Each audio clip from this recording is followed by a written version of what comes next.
todito me la va a deber.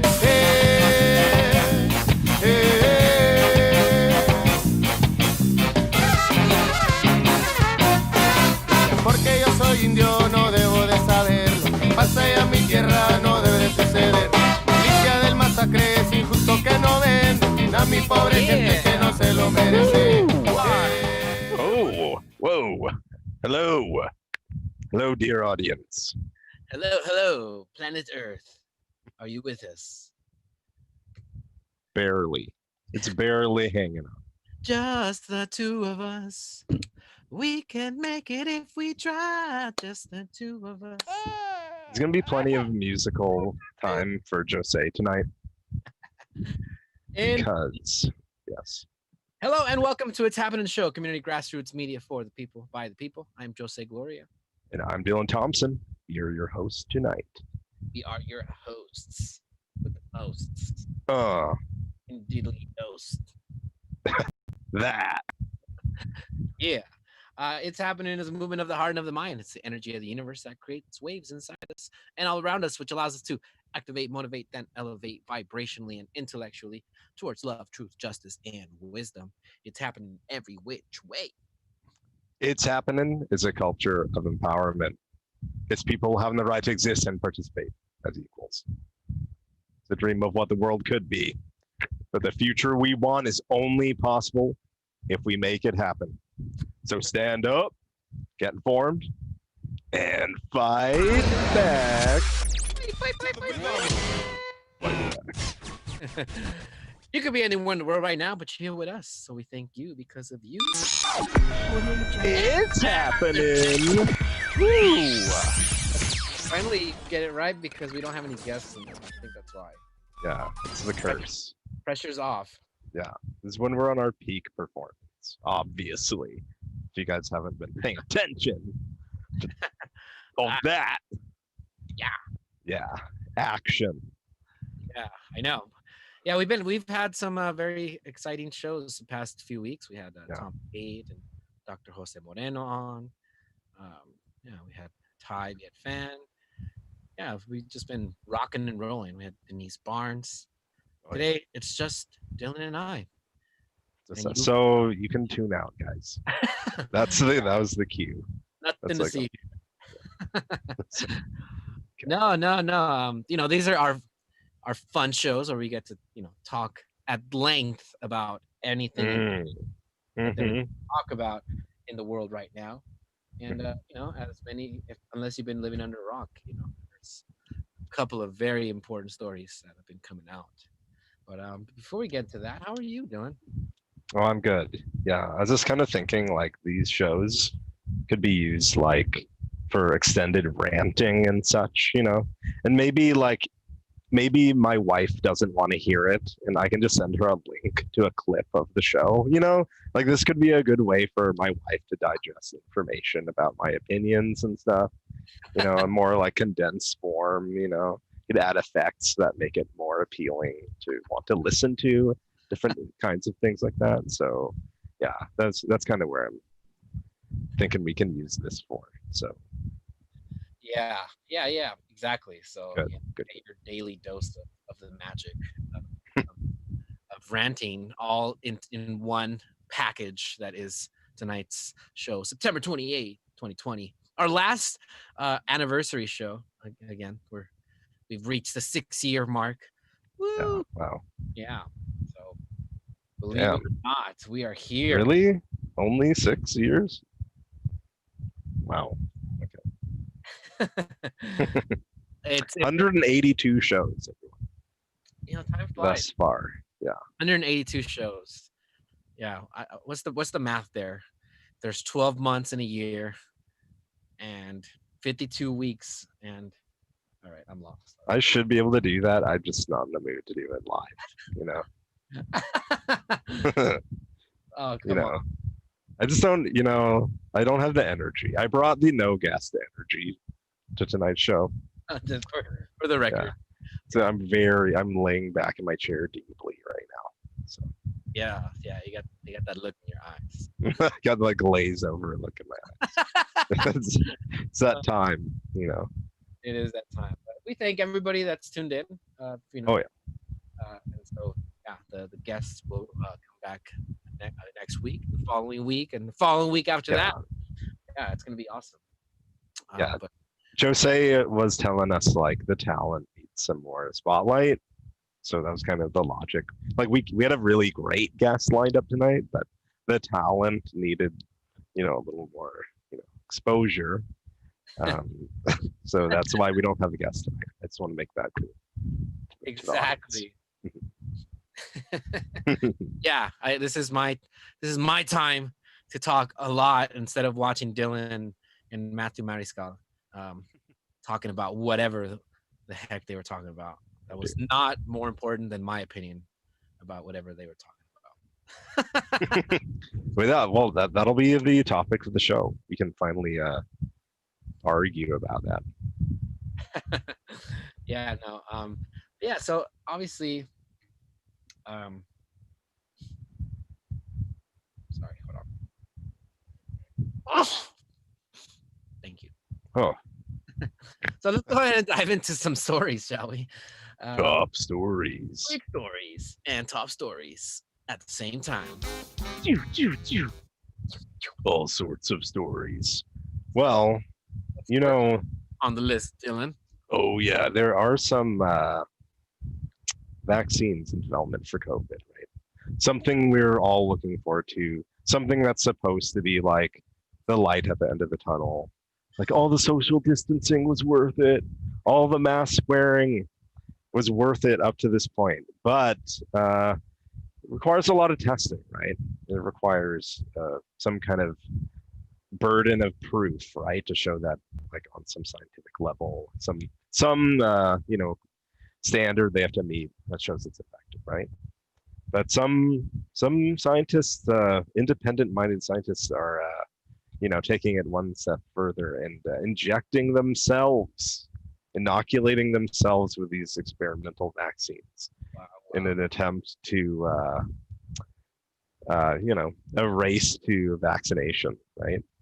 So I'm thinking like this should just be some kind of HBO drama plot line, kind of like a Breaking Bad-esque style story of a normally mild-mannered medical assistant gone rogue, because of the deep state.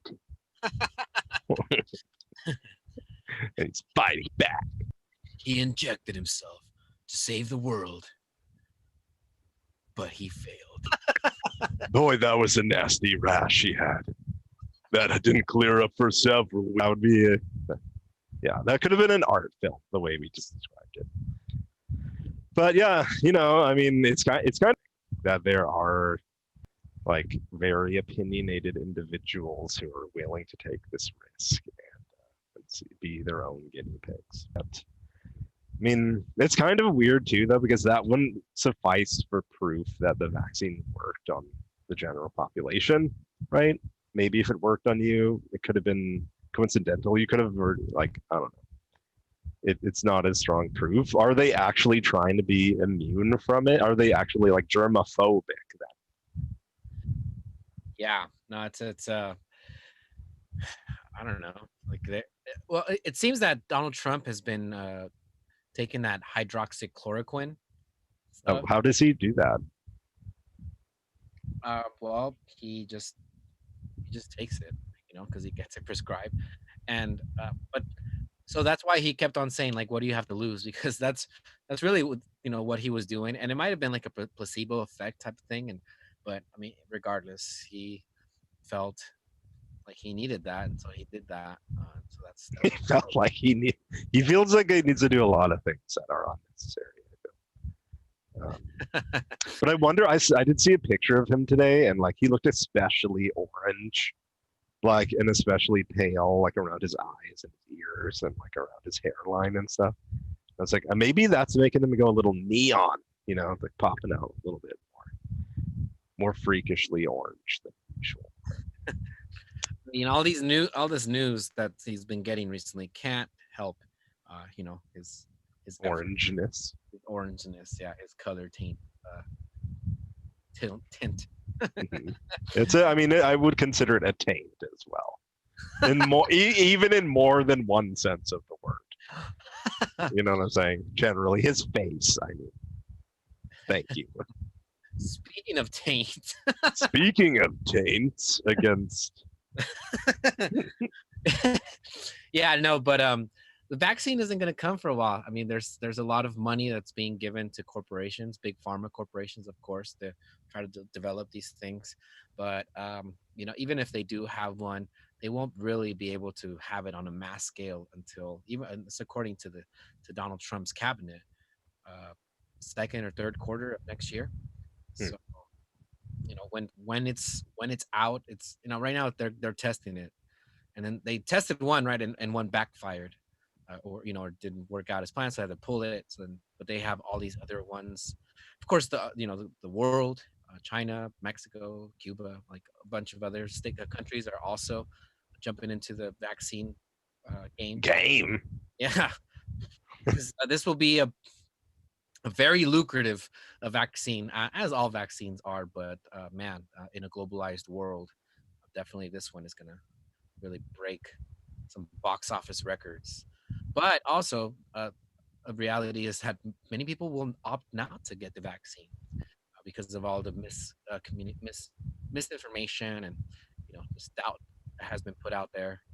But of course, Donald Trump is blaming it on Biden and Democrats, saying that it's their fault for people not wanting to take the vaccine.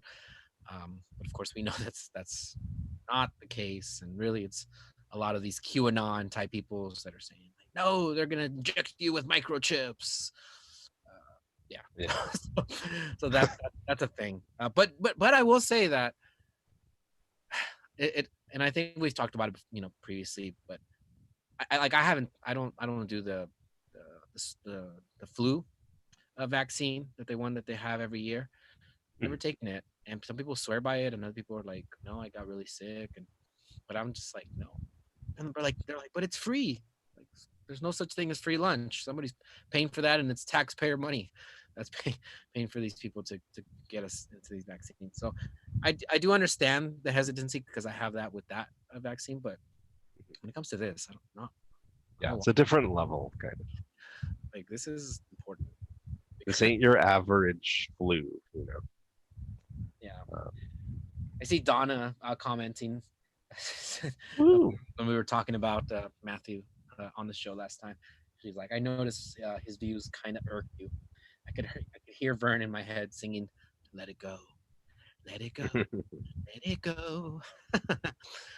Yeah, no, I mean, ultimately, I do let it go. I mean, you know, all in good fun, and in the sparring partner that was him and his views. But yeah, it's good to debate. Sometimes people, you know. I disagree. Debate me, mother effer.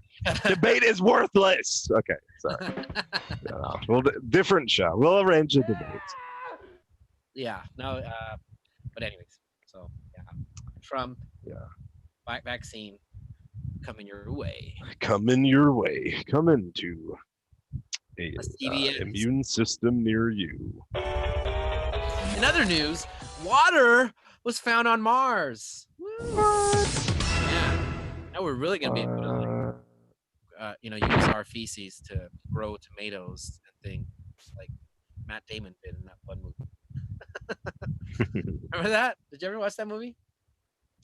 I just saw. I know the premise. That's all. Yeah. Well, he was trapped out there, and that's really all you need to know. That's it. It's radio, people.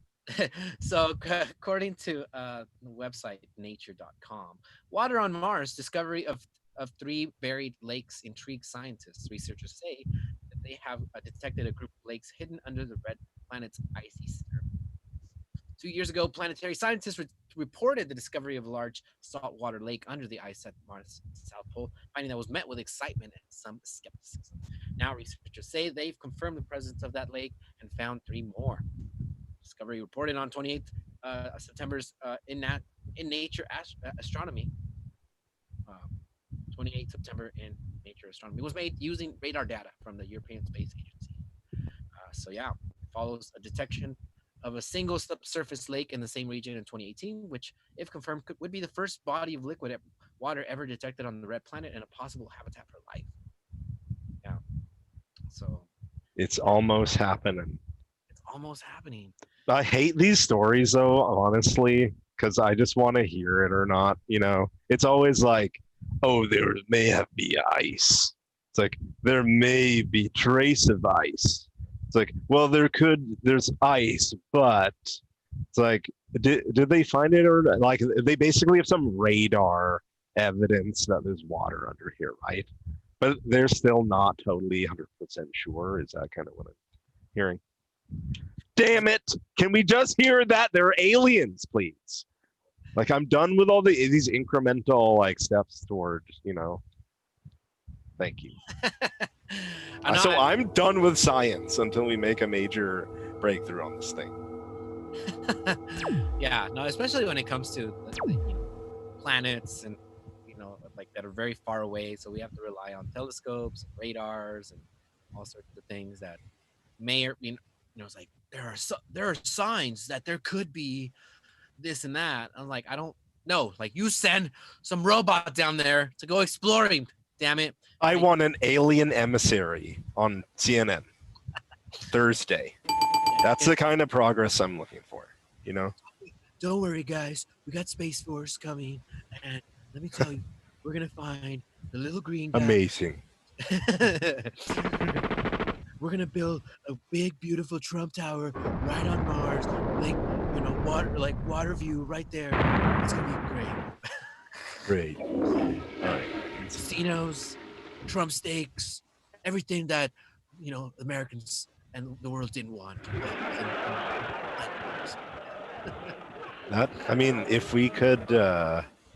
If we could just let him go there and just do his thing, I'd be okay with it.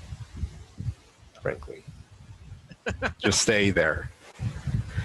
Yeah, and I think like it would kind of match his complexion more. Like, he actually kind of looks more like a Martian when you think about it. You know what I mean? Yeah. No, I do. As you mentioned, like, his skin complexion is very orangey, reddish clay color. So yeah, he kind of looks like an alien who's trying to dress up like a human being, and it's like they have hair like this and their skin is like this. That's why it's all orange and his hair is all like, I don't know, some kind of animal dyed on his head. But yeah, that makes more sense. No, this is all making sense. Like, I'm seeing like where Q was wrong. The only place Q was wrong was that Trump's a fucking alien from fucking Mars. Oh my gosh. Right? The only place they're wrong. Yeah. He should really apologize. He should really like just come out publicly and apologize for that. So yeah. Just for that. Get it out there. All right. Yeah. Speaking of Trump, the truth and his hair, or whatever is on top of his or alleged hair. So, New York Times Trump bombshell of a story that has been completely overwhelming Twitter and your Facebook newsfeed, I'm sure. All of your mainstream media news. Like, you cannot be living in America and not have seen it plastered across some news outlet online or offline. The story about how Mr.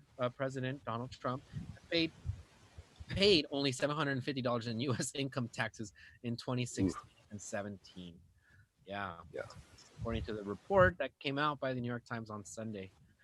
So Trump, who has fiercely guarded his tax filings and is the only president in modern times not to make them public, paid no federal income taxes in 10 of the past 15 years. The details of the tax filings complicate Trump's description of himself as a shrewd and patriotic businessman, revealing instead a series of financial losses and incomes from abroad that could come into conflict with his responsibilities as president. His financial disclosures indicated he earned at least $434.9 million in 2018, but the tax filings reported $47.4 million loss. The Tax filings also illustrate how a reputed billionaire could pay little to nothing in taxes, while someone in the middle class could pay substantially more than him. Roughly half the Americans pay no income taxes, primarily because of how low their incomes are. But IRS figures indicate that the average tax filer paid roughly $12,000 in 2017, about 16 times more than what the president paid. Damn, Ouch. Yeah. dude. Yeah. So it's this story. It's not an old story because people had said this as much, including Hillary Clinton, right? In their debates, spoke about how he basically was probably paying no taxes and show us your tax, your tax. Yeah. And to which he responded, "Well, when you show your 30,000 deleted emails, then I will show my taxes. And trust me, they're beautiful. They're just like you will find things that you will never have believed." Wow, apparently, like I believe it. I believe it. I believe all of it. And this is not something new, right? No. Like billionaires and rich people in the top tax brackets get away with so much, and it's all legal, really. Yeah. At least most of the things that Trump did were legal, but it really just all sorts of troubling things. One is leaving him in a compromised situation, right? With if he does owe money to foreign powers, which people say that could be the reason why he has wanted to keep a friendly relationship with Russia, and not the PP tape. Yeah, among other rumors. Yeah, but more the millions that he could be indebted for. So these debts are people are wanting to get these things paid, and lie. Just wait, guys, I gotta win. So I'll take care of all of you. Trust me, but we gotta win. Yeah, but so that's troubling. Them $150 paid taxes is also troubling, given how much Americans typically pay for, especially the middle class gets really screwed on all sorts of levels. While the millionaires and billionaires do not pay their fair share, which is one of the things that Bernie was kept saying on and on. Big time, man. And yeah, I mean, let's just say this is kind of like a anticlimactic story, because it's like this is the evidence we've been waiting for, and I imagine it was only released as a result of legal action taken, right? I mean, and that it would be released right around this time, right before the election's interesting. But really, I don't think it's going to matter. I don't think it matters to his base. I mean, all the evidence already pointed to that he's kind of a crook. And remember, in the when he was running, he was saying, "Oh yeah, you had to buy politicians. That's how it works. And don't blame me. We're just doing what we can to make the best of our business." And so he doesn't care. He's already said yeah, I'm corrupt. He does all the things that we hate a lot of what the corporations have done. He does these things too. So not shocking. But again, I mean, this won't matter. His base doesn't give a rat's ass, right? They don't. It's obvious. He's a kind of he's hardly he's almost senile, and he's orange and weird looking and kind of a baby. I don't know, man.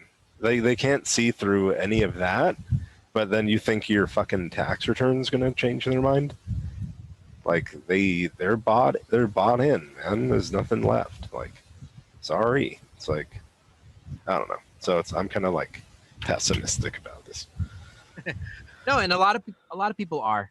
I think I don't know, 90% of people have already made up their mind what they're gonna vote.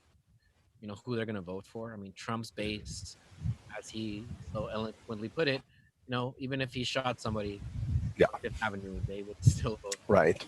Yeah.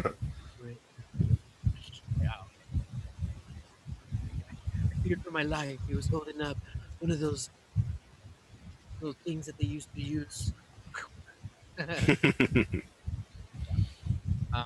So yeah, I think you're right, and I think that when it's all said and done, this might impact but really, I think it just hurts his ego more than anything because he has to now have the stories be about how he's not as rich as he says he is. I think that's really what hurts him the most.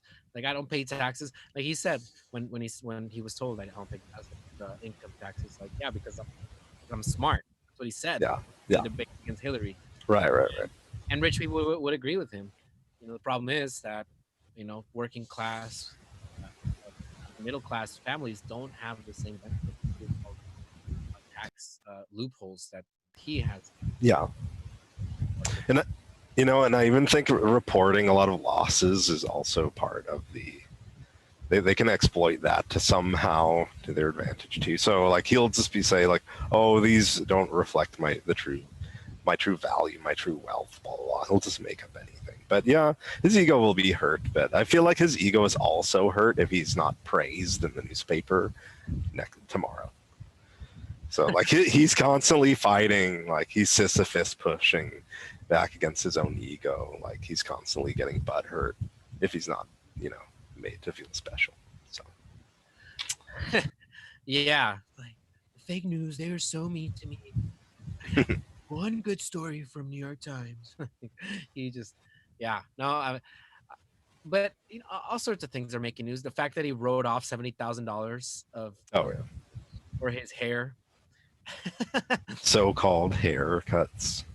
dude. Yeah, What? Mysterious implanting magic happening right there. Keep that big, beautiful.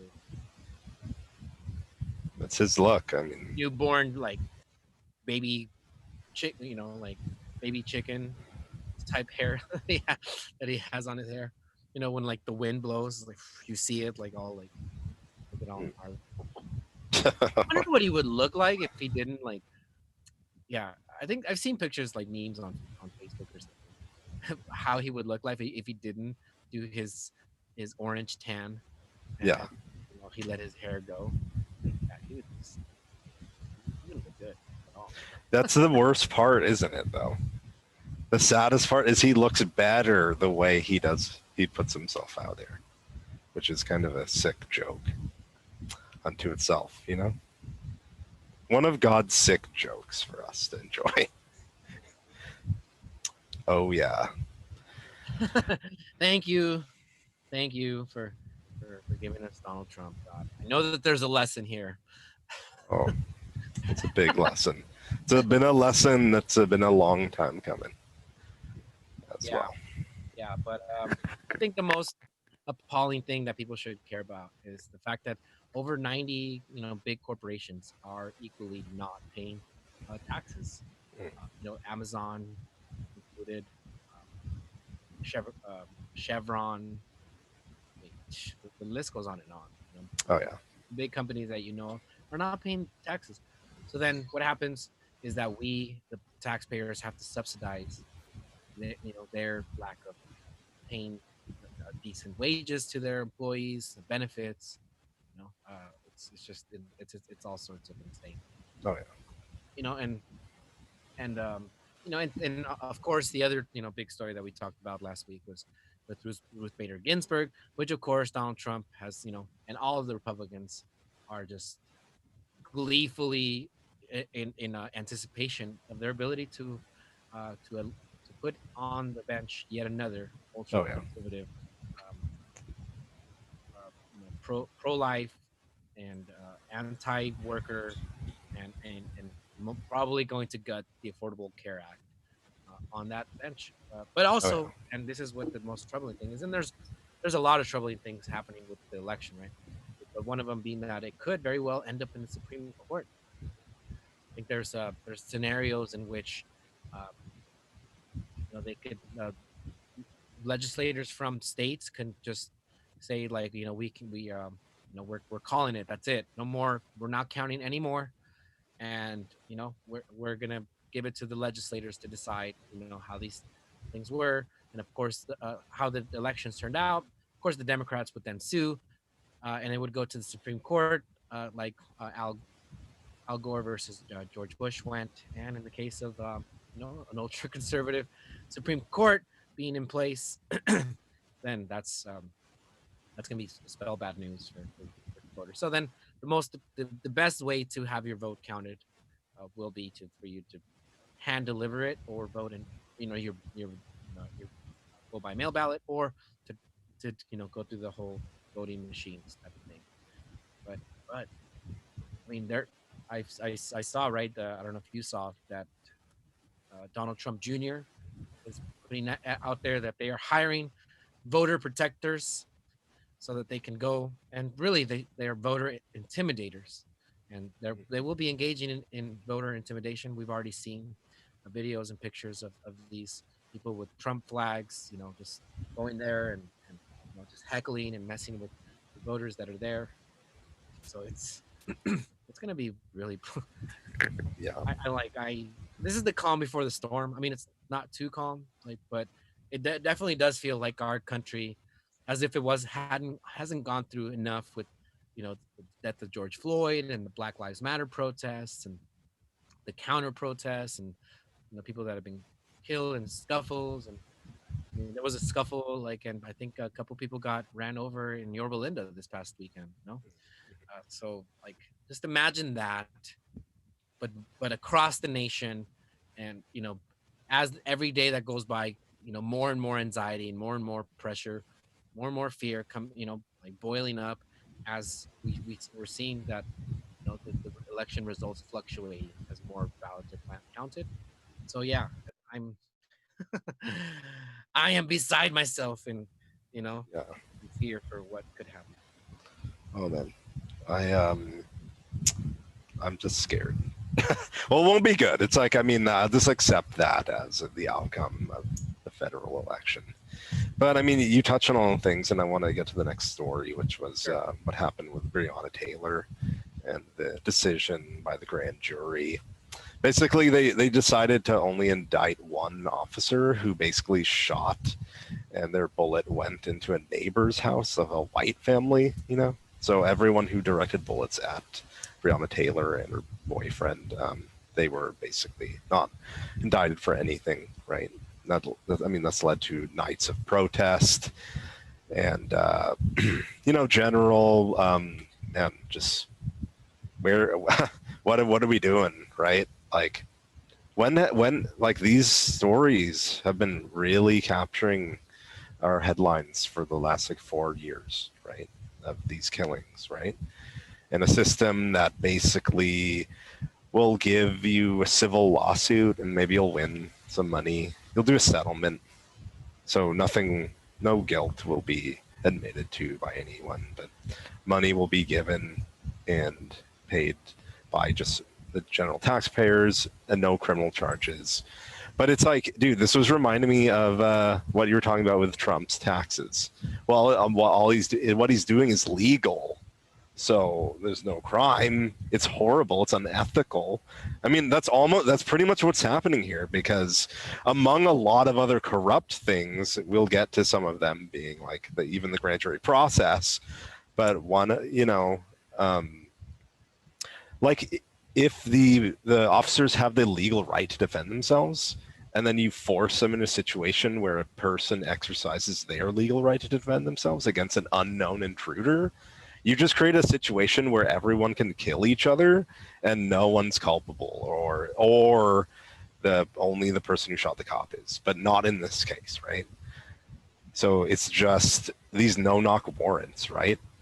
Like it's just the tip of the iceberg of this particular case. But I mean, I don't know, what you have some feedback on that to say.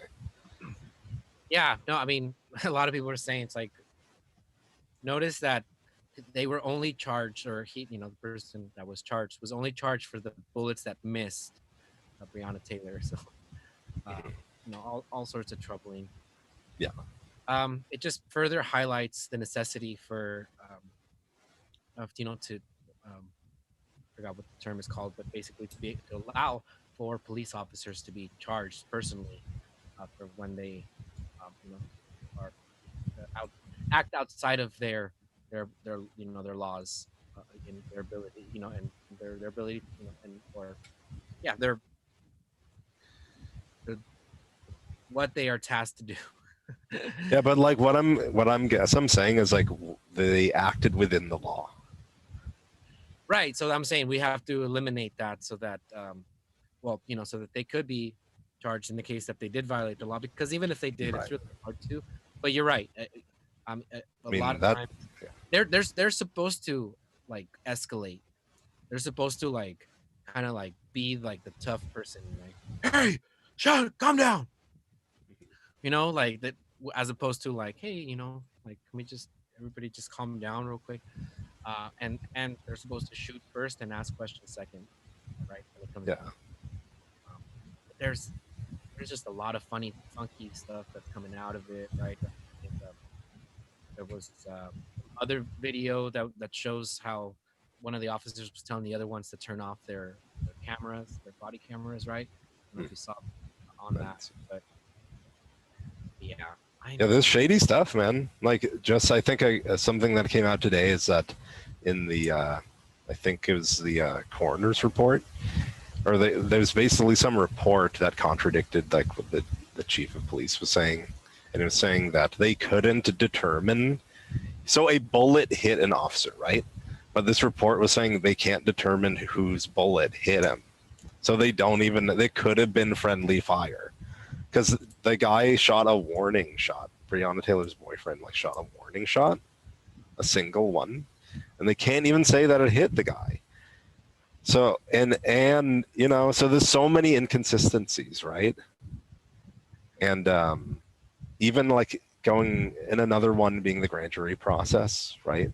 Why can't this go to a jury, like to a real like a prosecutor defender kind of situation where it has to be evaluated on that level. Like it has to go through this extra process where they're going to figure out if they're even going to press charges through the grand jury. And then it's all fucked up because like basically the cops are in trouble. Now the basically the district attorney's office is in there, and they have to make the case, right? Or the whatever the prosecution is. I think it might even be the state level. Whoever this is, like they're the executive kind of attorney for the state or the city, whatever it happens to be, right? They have to make the case against the police, who they work with on a regular basis and have a close working relationship with, right? Mhm. And they're the only side that gets to make a case. And they're basically trying to, they're supposed to make the case. But not only like do we not know what the case was that he made, like that's not even public information. So we can't even verify that. But I mean, so he doesn't even have to make a compelling case. And then, or like, oh, the grand jury just didn't decide to charge them. Oh well, justice was served. Went through the justice system. And let me just tell you one last thing, because I'm ranting already about the jury. You just have to accept things about the law, like when you're on the jury. It works this way. So even if I knew for a fact, like let's just say Tony Rackauckus was, or whoever did all these gang injunctions things, someone was wrong about some of these policies, and maybe they disproportionately targeted poor people of color, right? And if I said I don't think I wouldn't want to participate in this jury because I know how this DA conducts himself, right? Like that can't be a reason for your decision making, right? Because you have to be blind to all of it. You have to just look at what the law books say, and if the situation meets those criteria that the law says, then that's that. But if there's any nuance, any subtext, any ethics, anything else that can come in there, that means you're not a good juror and you should be dismissed from the jury. So, I mean, that's kind of problematic when your laws are fucked up, because now all your math is screwed up. Like if you invent calculus and it involves that people are harmed in the process, I mean, then sorry, those are the rules. That's what's going to happen. And anyway. No, I mean, I've watched enough documentaries, right, of you know, just of corrupt police, departments across, you know, New York comes to mind. I mean, so many people that they've shot and gotten away with over the years. Central Park 5 comes to mind, right? Mhm. So many others, but locally, of course, you know, I mean, the list is long. But yeah, I mean, when from the jury selection and how tilted that is against people of color being on juries, and the ability for prosecutors and defense lawyers to like kick people out for pretty much no reason, but really it's a racial reason. Um, to the DAs that get hired on or get elected, right? Tony Rackauckus, he turned a blind eye to incredible amounts of corruption, under his watch. And so people that were donating to his campaigns and were staying, on the right side of him, then they could, they could get away with a lot of stuff. I mean, Miguel Pulido and all of the things that he did throughout the years as mayor comes to mind, and the way that DA's office treated him as opposed to how they treated people that perhaps they didn't really like for political reasons, whether it was like Carlos Bustamante, like they made him, have the perp walk and, showed up, in handcuffs and everything, right? Like, different than was the case with other people that they've arrested or people that they have just not even, bothered to look, oh, nothing to see here. And so, some of those cases are starting now to come to, be a situation with Todd Spitzer that makes you question, like, okay, well, is it still the same system and just a new figurehead? So those are the kind of things that make me really upset. And then obviously California Bill of Rights plays here as far as our inability to see, a lot of, have transparency. Although we did have a recent law that allowed for some transparency in the records, but of course, they burned the shit out of a lot of records before they had to release them. And some departments just straight up refuse. Like, I don't care what the law is. We're not giving y'all shit, So we have to elect progressive or community oriented people that are going to say, like, we want to have a better system, on the local level, and then hopefully we can elect, states and assemblymen on the statewide level, to be able to start chipping away at the private detention center industrial complex that has just taken over to the point where, what are the stats? Like, we've quadrupled our amount of people that we have incarcerated in the past, like several decades, while crime is about the same, if not lower. Right. It's just it's outrageous, and you realize that it's a hustle. And it has nothing to do with rehabilitation and like do the crime, do the time, and it has everything to do with just lining the pockets of these rich fucks that will more than likely not pay any taxes. So what were they trying to achieve though when they did this warrant? So it was totally bad. Like, and as far as I heard from an interview on Democracy Now! A couple of days ago, they're saying they couldn't even confirm if the warrant was good or not. And obviously there were some serious factual errors in why would this situation warrant a no-knock warrant. Think about why you want a no-knock warrant, right? A no-knock warrant is probably when the person you're going to be encountering is already hostile to you and dangerous, right? So think about how bad their information, not only were there no drugs or any money pertaining to any drug deals, like there was no one, like there's only someone that was defending themselves in the house, right? Why would you let the cops even, and they use thousands of these no-knock warrants.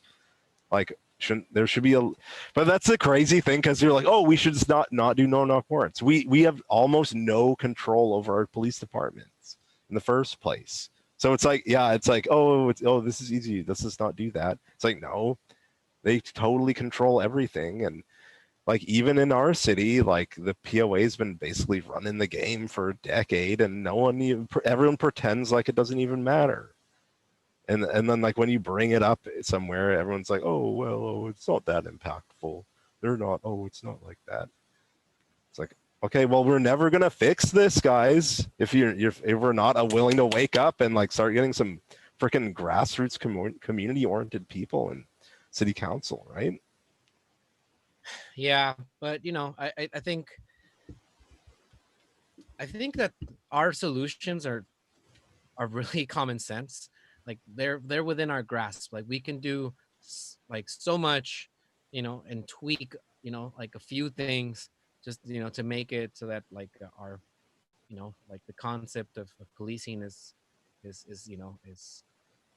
formatted in a way that is not just to make more arrests, to make more money, to give more, police officers, and get more membership dues to, so that they can continue to fund, these corrupt politicians that don't care.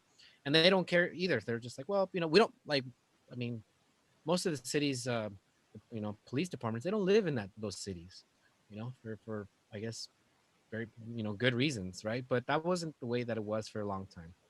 And so, so now you have these unions that are running cities, and they're squeezing them dry, and they don't care, because at the end of the day they just want to get theirs at the expense of the people.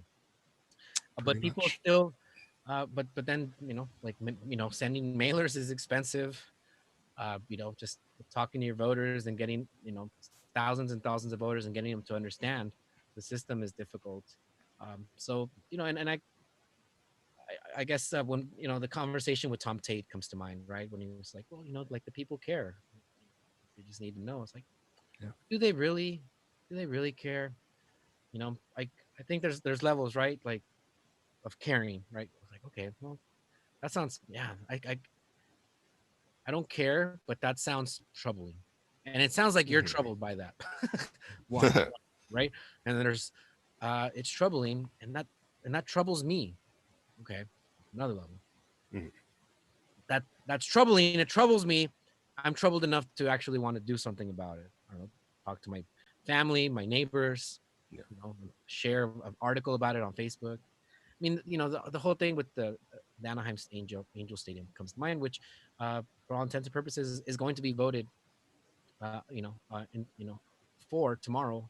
I don't know if there's another vote after it, but it's well on its way to be, approved. And it doesn't, and so they may or may not recall Harry Sidhu because of this, or others, but it doesn't matter, because they're still gonna have a pretty sweet job after this as a lobbyist, a consultant, or whatever, because they, like, hey, you hooked us up when you were on there, like, don't worry, we'll take care of you. We'll get some Mhm. other schmuck, to run and replace you. But we're gonna win. We might not win in this election, but we're gonna win eventually. And that's what happened with, the Chamber of Commerce. They really, and the other cronies, in Anaheim. They just waited it out. It's like, you know what? Like, we thought Tom Tate was gonna be the continuation of Kurt Pringle and all of his, uh, type of, mayoral priorities. But he wasn't, and it messed us up. And then we got district elections, and that kind of slowed us down. But even when you have the best of voting systems, if you're not actively engaging voters, on the issues that they care about, then they're just not going to care enough to Yeah. vote against that person that's screwing them over. Because those shiny mailers, they do something to people that makes them forget about all the crap, or maybe they just never really even heard about the crap Yeah. that they've been doing. Yeah, man. I mean, been thinking about this, and it reminded me of an exercise I used to do, where you ask people about the kinds of groups they're involved in, and and they'll name things like, "Oh, I'm in a church group. I'm like a soccer thing. I'm in this or that, blah blah." And then you break down like how many of them are like democratic institutions, and like, I don't know. It kind of just shows that the vast majority of the institutions that you're participating in are like kind of are more hierarchical. Like they're more. I mean, think about like even at a church, like it's like a board. It's a nonprofit that controls the church often. Like I'm not saying some of these things could be democratically run, but just how the world seems to work is like we're typically, in a workplace. I mean, most of us are in a freaking workplace, and we basically sign a contract to be, under working under someone in a non-democratic fashion, right? It's like orders come down from the top, and then but you're like, okay, I'll do that. So we don't know what it's even like. I mean, like, so even the operating, like we're proud to be democracy of our freedom and stuff. But how do we even fucking participate in the government, by the way? Because I think most of this is how people participate in the government. They get a job and then they say, I pay my taxes, get a job. That's how I give back to society, by chasing my individual career goals, right? But just a happy accident or a side effect that makes me like feel like I've participated civically is that I pay taxes, right? So now I'm entitled to yell at homeless people to get jobs. But like, is that really how we participate? Like, I mean, how else do we actually do it? There's voting. Here's how everyone does it. They pay taxes, vote, maybe, and they have to deal with jury duty. That's it. And pay parking tickets. You know, that's one of the questions on the citizenship exam is how do you participate in democracy, or like, and you know, so there's a list of them, right? So you can support, vote, obviously, work on a campaign of candidate, work, you know, at a nonprofit, or you know, or volunteer at one, write your legislator, write an op-ed, you know. So there's like a list of 10. I wish I had it up on me, but all to say that I wonder, like, out of all those things, we can barely get people to vote, you know, let alone like write an email or letters, or you know, help out at campaigns. I mean, the people that actually help out campaigns are just so few and far in between. I mean, it takes a special kind of courage to, you know, to go up into somebody's home and really not know what you're gonna see. So I'm, you know, for all the things that we're getting into in recent time around safe spaces, or you know, or trigger, you know, type of stuff, like, man, like, not like there is no safe space in door knocking. Like, you're gonna hear some stuff that you are not gonna want to, you know, are gonna strongly disagree with and stuff, and it's just kind of a part of it. But I think so what is at the root of our messed up system, our upside down system, which is, it has been forever, right? And that was my whole argument with Matt last time, is that, you know, since the beginning of time, we've had rich people, you know, kings, queens, pharaohs, you know, like, we've always had a hierarchy, and it's always been structured around the rich, you know, controlling the poor for thousands of years.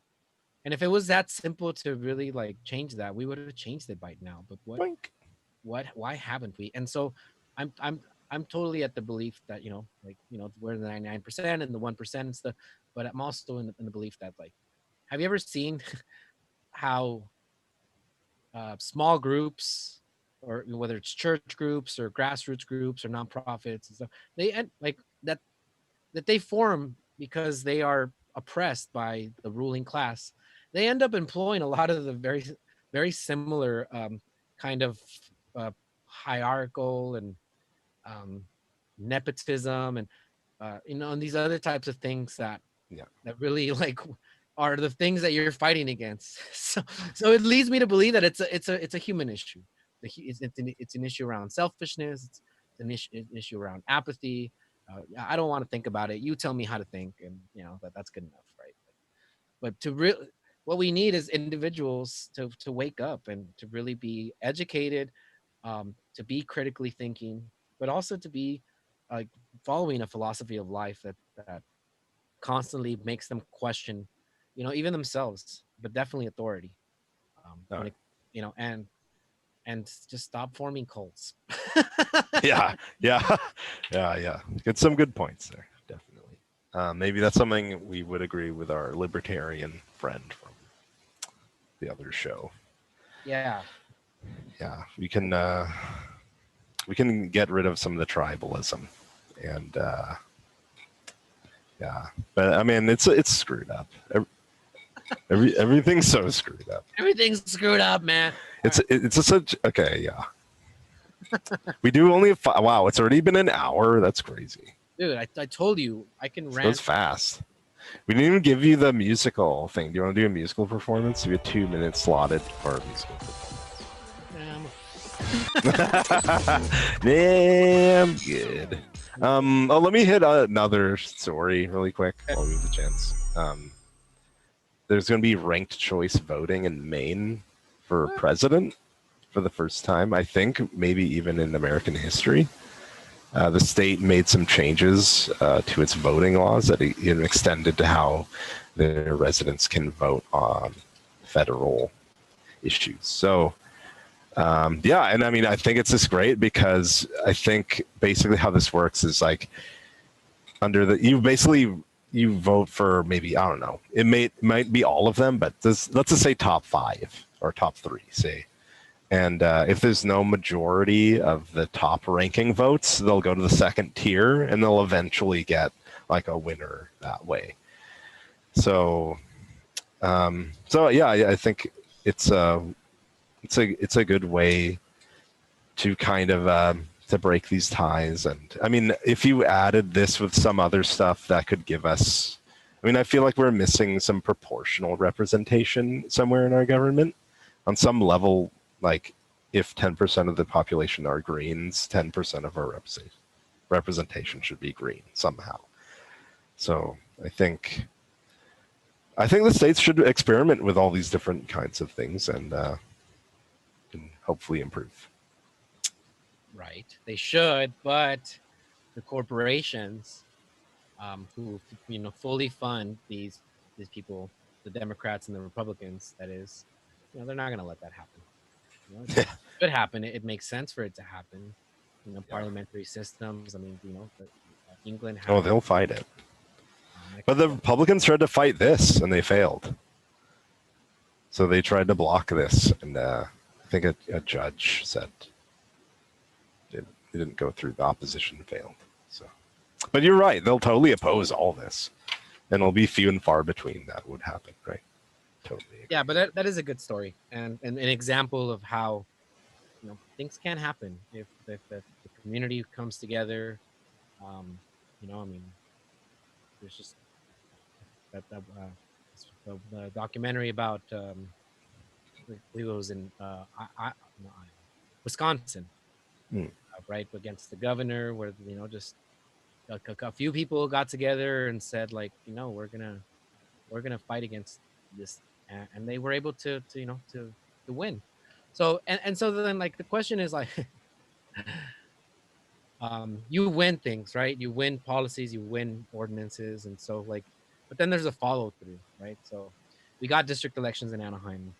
We should have strong community candidates every election, that would be able to, like, win ideally, but somehow the rich people are still able to win, most of the time. So even when we say, like, the game is rigged against us, well, we fix the game, for it to be more equal, and it's still not equal. But yeah, so, like, I think there's a lot to be hopeful for. even despite all of the things that are happening on the national level. Yeah. I think that there's a very, very real possibility that the Senate and could also be flipped. So that would be huge. I mean, you would say, like, oh man, Trump being elected in another 4 years, that's what's really going to galvanize voters. Like, they said that 4 years ago. If he wins again, I mean, you can. Yeah, it's crazy. People will blame Bernie, the Green Party, the Libertarian, the usual suspects, non-voters, Russia. Like, you can. I mean, and I'm still kind of in the belief that's like, people are still not voting, and a big chunk of people are just saying, like, nah, I don't want this. This is not important to me. And it's like, this is very important. I really can't respect somebody that says they don't vote, especially on the local level. So yeah, we have to continue to galvanize people and say, like, Lindsey Graham, he could lose a seat. Mitch McConnell, he could lose a seat. That would be, if Trump stays, but those two fucks are gone, that's gonna be, man, that's gonna be beautiful. It could help. Yeah, and if the Senate, flips to the Democratic side, then we're gonna have a situation similar to how Obama was for the the last. Right. well, We what, should actually expect that to happen. yeah, for his second term, he was able to pass nothing. Nothing passed. No good or bad, which I guess is better than all the bad that has passed. But nothing passed, and no more Supreme Court nominees, or at least a slowdown in the federal or nominees, to federal courts. So there could be a lot of things that could happen even with Donald Trump, which historically he's supposed to win. He's supposed to win. But that's just kind of how it goes. More often than not, you get these big swings. My hope is that it swings so far. Usually it just swings like this, but this time it swung like way to the right, like like out of the screen type of thing. Over here. Oh, yeah. Hi, Dylan. Yeah. And so that's my hope. So that it's like, okay, that's scary, right? That's really crazy. Can't do that no more. So then we'll swing to the center with Biden. Right in with Biden. Right in with Biden. Right to the center, right. Yeah, and my hope also is that local races, are able to, which have seen a lot of energy and people power, get it together, and do all the things possible in order to win, so that we have things to celebrate on election night. Because God knows there won't be much, if anything, to do on election night as far as attention is concerned. Right. Yeah, I mean, I'll just echo. Yeah, I agree. The few local offices we can win are well worth it, and got to start somewhere, man. And start there. Yeah. So big race in Santana after 26 years of Pulido. Some kids had never known a life outside of Pulido as their mayor.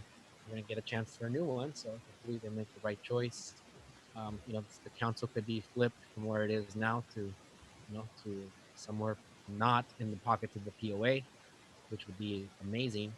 And then, of course, Anaheim could see some kind of pushback against the chamber and the tourism industry's lobbies that have completely ransacked that town's coffers. So. And HB and so many others, but I know we're gonna have folks from the Cooperative Campaigns, which is a local grassroots group that have been supporting campaigns locally, and that's a good thing. We need so much more of that. So I'm sure we'll be able to talk to them a whole bunch about how they're engaging voter enfranchising as opposed to disenfranchising. Yeah, and really. Learning how to play the rules of the game, because we can't be angry and mope at how the game is rigged. It's like, yeah, it is. And so we have to learn the rules of the game in order to actually win this game. And it is, in fact, a game. And at the end of the day, it's like sports. You either win or you lose. There is no draw. So this is high-stakes poker type of action here. So, yeah. And on that note, next Monday, the ballots are going to be dropping across California, all the mail-in ballots. So right. At that point on, people will be able to vote. So we'll see how that goes. Oh, yeah. All right. Should be good times. Well, okay. Dylan. Yes, sir. Good talking with you. Oh, yeah. We good had times, some more viewers join us at the end, so make sure to watch our rants from the beginning. Oh, yeah. Oscar Rodriguez. Ranting. Beach. Yeah. Hopefully you can beat Tito Ortiz. But you know what? People, we in California, we elected Arnold Schwarzenegger. I'm almost like, man, we're used to, getting, and nationally we elected Trump. So we'll see. People power can beat that big money influence. So yeah, gotta try.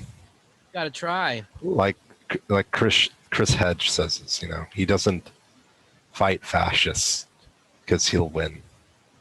He fights fascists because they're fascists. Damn. So, yeah. Yeah. No, and we have to. We have to fight it. We have to fight fascism and every which manifestation of it. We have to fight with love, with compassion and empathy. But but we have to be ruthless in our fight for the things that we love. But we cannot become that which we are fighting against. We cannot become the sub-oppressor. That's right. Hollow Fred. Frere. Yeah. So thank you everybody that joined us. We will we will have. I think I have it confirmed already, but I can't say it just yet. Maybe. Okay. It's a good teaser. We'll be a candidate for local council race. So what? As far as I can say. Yeah. Oh my God! Spoiler. Yeah, and then show in October, we're gonna have members of the cooperative campaigns coming through. So, yeah. Oh, it says, "Come to Arizona, you'll see fascism at its finest on this Trump flag littered land." Oh, I bet, brother. Yeah, that's trouble. That's trouble. Oh boy. It says, "My 24-year-old daughter was excited to vote when she turned 18. She refuses to vote now. She says that she's over it now. My 18-year-old has never voted and says he has no interest at all, even though he spoke to city council many times, beginning when he was 13. Yeah, I know him. Thanks. Yeah, I don't blame people for. That's the thing. Like, I get why people are heartbroken, because I mean, when you really care about this kind of stuff and you get involved, you lose a lot, and it's sad, and it's sad to see. I mean, it's not just the losses that the injustices around you persist. I mean, like we're talking about with like this Breonna Taylor stuff, right? Like these stories have been just dominating the headlines for 4 years, and it's not really news. It's been happening for decades and decades. But I mean, I get why people are so frustrated. It just keeps happening. But it's like, is apathy, is nihilism, is that the way out? Because it's like, man, it's a nasty way to go too. I mean, there's plenty of ways to engage in your, in democracy, and fine, don't vote, but there's like, several other ways that you can engage your democracy. Write an op-ed, go speak at city council, call your local congressperson. You could try, but again, until we overturn Citizens United, until we as a people en masse become educated enough to understand and see through the smoke and mirrors to see who really is running things and how they don't give a shit about us, and how decisions get made, until these things actually change, and we're going to continue to have a situation where people are just going to tap out. I'm done with this. Nothing ever changes, but although I would argue it's a cynical approach to things, like you can't give up type of thing. No, you can't.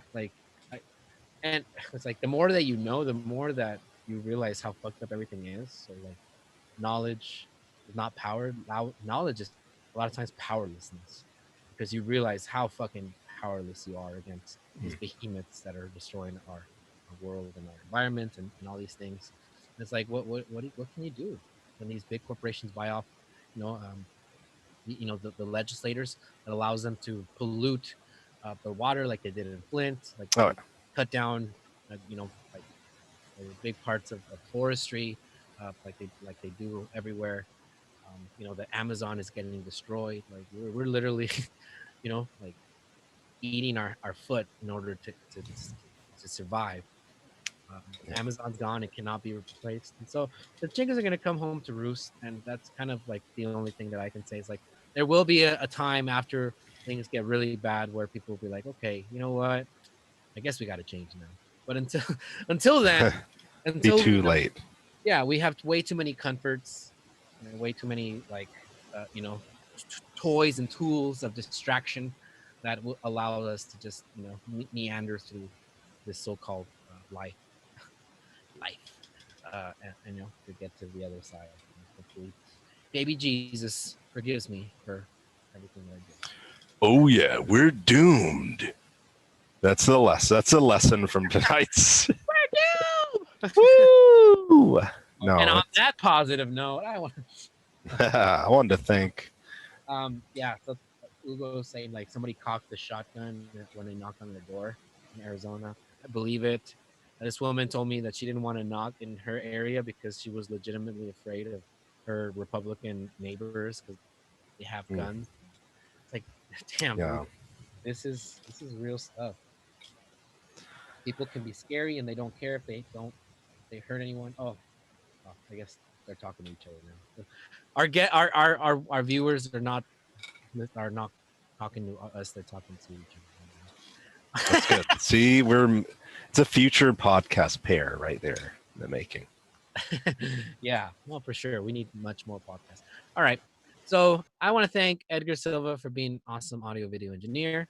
Oh, Iron yeah. Lion Media, Iron Lion Media Studios. Iron Lion Media. That should, yeah, we'll get a sound, make a clip out of that. Yeah. Forgot what I was gonna say. No, so outros. So I just want to say that, like, although, you know, and we do this, I think, especially when we don't have guests, because we just go down the rabbit hole of like why things are the way that they are and how things can be fixed. There's a lot to be optimistic about, and at the end of the day, like, you have to fight for what you believe in, and I think that the satisfaction is in that fight, win or lose. You're not giving up. You're fighting. And you live to fight another day. So we're trying to live to fight another day, locally, statewide, nationally, across the world. And so we're going to have change one way or another. And yeah, one way or the other. For one sure. way or another, we're going to have change. And it's really Be ready.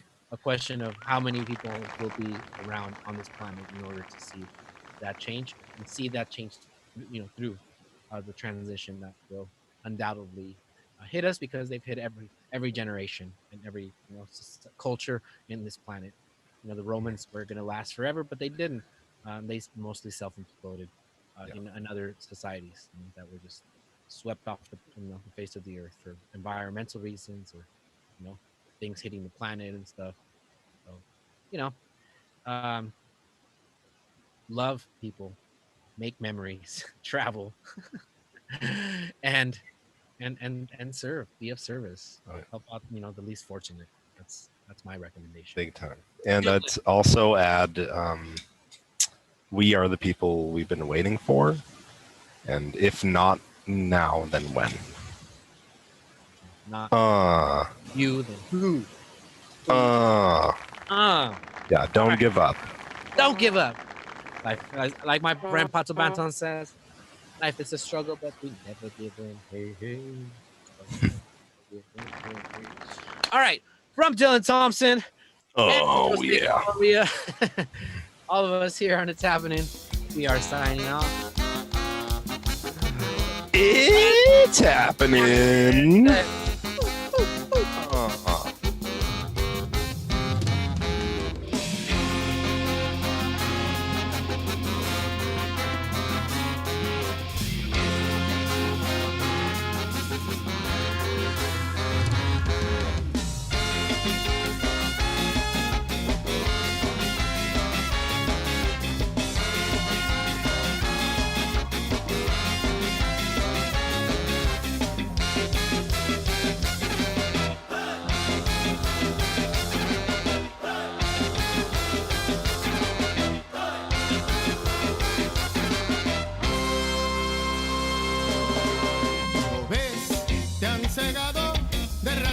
Para no ver lo que es verdad, te han engañado, no es libertad, lo que tú vives es vulgar, ser un esclavo sin descansar mientras que el burgués se aprovecha de tus labores, hay que luchar para vencer este sistema.